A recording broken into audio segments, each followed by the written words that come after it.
If we let a speaker make one short burst, we'll create a pulse wave. We can find the speed of sound by looking at the speed of this compressed region as it travels through the medium. In non-humid air at 20 degrees Celsius, the speed of sound is about 343 meters per second, or 767 miles per hour. We can also watch the speed of sound of a repeating simple harmonic wave. The speed of the wave can again be determined by the speed of the compressed regions as they travel through the medium. Note that the speed of sound does not mean the speed of the air molecules as they move back and forth. The air molecules are moving with a speed, but by the speed of sound, we mean the speed of the disturbance as it moves through the air molecules. We call sound a longitudinal wave because the wave is traveling parallel to the line traced out by the oscillations of the medium. The other type of wave is a transverse wave. Transverse waves happen when the wave velocity points perpendicular to the oscillations of the medium. Waves on a string or waves on the surface of water are examples of transverse waves. If we look at a graph of the air displacement versus position of the air, we can see that as the wave travels, the shape of this wave travels to the right. So the speed of a sound wave can be found by finding the speed of the peaks, or the speed of the valleys, or the speed of any single point on the wave shape.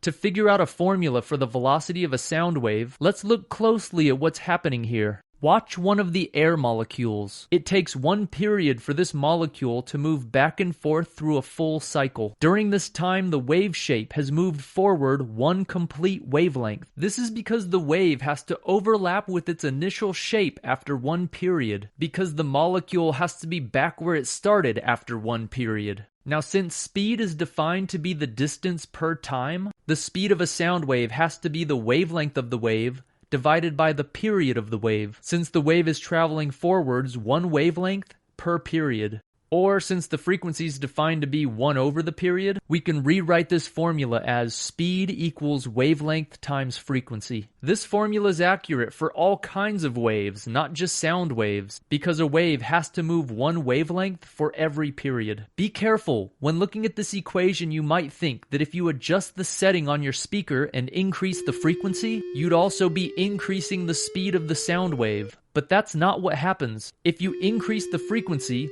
the wavelength will decrease by that same factor, and the speed of the sound wave will remain the same.